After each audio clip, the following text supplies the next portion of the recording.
product. So unlike say other companies, like other digital companies whereby the thought processes are driven by teams, in WhatsApp and in Facebook, it is driven by one individual, and it is Mark Zuckerberg. So many of the things that you see right now, good or bad, are because of him, right? Is because of the decisions that he kind of says yes or no to. So for one of the things that WhatsApp will never do, that's my hypothesis, maybe completely wrong, is that give you an option to put muted groups into a separate column, right? I think it came through at least 3 solutions, and I think that's again a personal problem, right? A problem that also older people have also put it in the research, but that's also a personal problem, that groups that you are a part of but don't want to talk about and don't want to interact and you want to mute forever. In fact, somebody said that mute forever should be a feature. I think WhatsApp just recently launched that. Mute forever is already there, but I really doubt they would do this part. In fact, they could just do a simple segregation of personal chats versus group chat. That solves so much of the problem, but they won't do that. There are various reasons for that, and today is not the right time to discuss. But remember, WhatsApp will never do certain things. Introduce fiction in its flows? No, not happening. In fact, it will do even more and more and more things that will ease things. So I was lucky enough to speak to some Facebook engineers.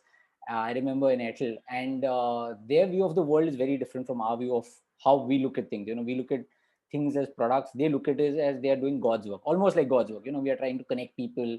So for them, all of this is, enabled. So if you see the WhatsApp ad also, true to most extent, but they don't talk about the bad things. They don't talk about how WhatsApp has enabled hate speech, how it has enabled people to have divisions within families, within friends groups. They don't talk about anything of that, nor deal with it. So they don't feel that because they are looking at a higher goal. So remember that very, very important point, that some things WhatsApp will never fix. So even if you suggest it, even if it might make a lot of sense, even if the research points to it, it's not going to happen, right? So that, because various reasons, and maybe one day we could sit and chat about it, what those reasons are, why it happens, but most definitely WhatsApp is not going to do those kind of things, right? Another interesting thing, some of you suggested that so I send a chat message, and that happens to older people. They don't get a feedback on how many people are actually reading their forwards, good morning, etc., etc. They'd love to know, right? Everybody would love to know about this. So for example, right now I'd love to know what percentage of people are actually listening to me, what percentage of people are just have kept it on. I'd love to know that. But remember, for me, it's completely okay because I'm used to using these digital products and I know the good and the bad of it, right? Like for example, if I'm over analyzing, I know I'm over analyzing, I'll stop doing it and I'll say, acha, theek hai, jo hai wo hai, अच्छे चीज पे focus करो. Whereas for the older segment, that could actually go down a negative spiral, right? So it's very, very important to know that. So giving more data doesn't, like giving more insights may actually encourage somebody to do things more. Like for example, if you tell somebody that you're fat and you keep telling that person you're fat and you keep showing weight, then you show size, you show something, it could actually lead to depression. So be very, very careful when you're suggesting these things. Remember the other side, remember the user segment, it matters a lot. Okay, so this is a double-edged sword. Many such suggestions are double-edged swords because there is a negative aspect that comes in the minute you enable. Remember, it is enabled for some people, but for this segment, it could lead to something that is totally not expected. It could lead to something that you don't want. Okay. Slack says hello.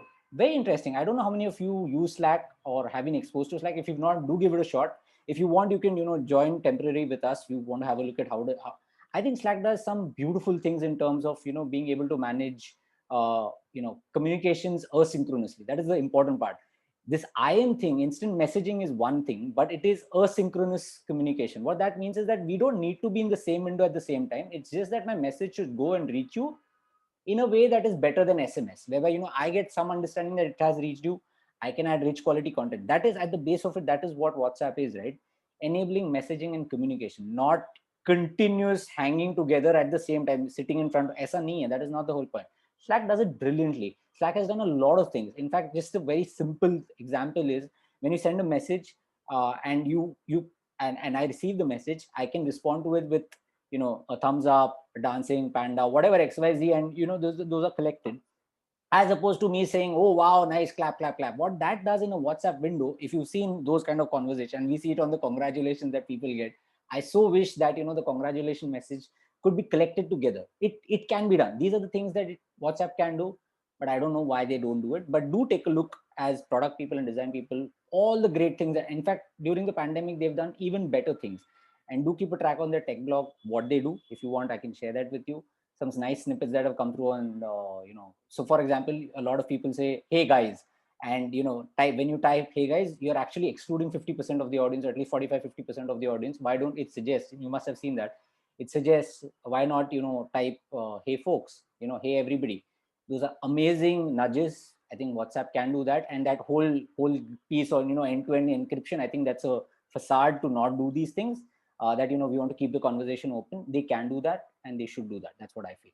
I'll skip this Mumbai police campaign. I'll share that separately. It was a nice campaign. And how do you discourage bad behavior by not penalizing in a way that encourages even worse behavior? I'll share that video separately with you. Okay, this is a very, very important point, and I saw this across, I think, at least how many, 6 of the 8 solutions. I think I saw some elements of this, and that happens all the way. So the thing with WhatsApp is that we use it every single day, right? We use it, and it's ubiquitous to our lives. And I also came through the research, and in fact, even Pooja also mentioned to me that why is it that, and when you ask this question to the people, why is this problem statement related to digital well-being for older segments and not digital well-being in general? And that in itself answers a question, right? There is a larger problem, right? Now I gave you the reason why we chose this particular segment, but when you're giving a solution, be very, very mindful that not to love the problem too much, right? When you so for example, I don't want to pick people out, but if you're suggesting a solution, try and see whether that solution is as easy as using WhatsApp is. Like, for example, if you suggest do XYZ, is it easy for your target segment to do that? In fact, a suggestion again to all of you, I think very few of you would be able to do it. The suggestions that you make, why not go back to the audience that you spoke to and say, if I do it, and do it in a subtle way, if this was something that WhatsApp did, what would you think about it? And I'm sure you'll get some very nice responses to that. It will open your eyes to what are the challenges they face, and it might give you insight into what are the real problems as opposed to the stated problem.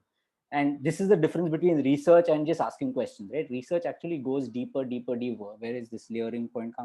Layering. So I'll come to it later. I think it deserves its own time. But yeah, don't get biased by कि ठीक है ये मेरे लिए problem है, तो ये इस segment के लिए भी problem. You got to disassociate from that segment. And this is something that UXH tells companies also. We tell companies also, and that is why companies value our inputs, because we disassociate from what the team internally thinks. So if you're a user of a product, it's very, very difficult to dissociate from the product and the product's inbuilt problems. But in such challenges, that is the expectation. If you're able to do that, and that is why Rajat and what Nupur have done is phenomenal, because somewhere they have been able to take a step back, away, and respect the user segment and see what are their problems, and not what are my problems, and not what are general problems. What are their problems, and give a voice to that problem. Very important point, and very important across all challenges, but this challenge even more so because it was so research heavy.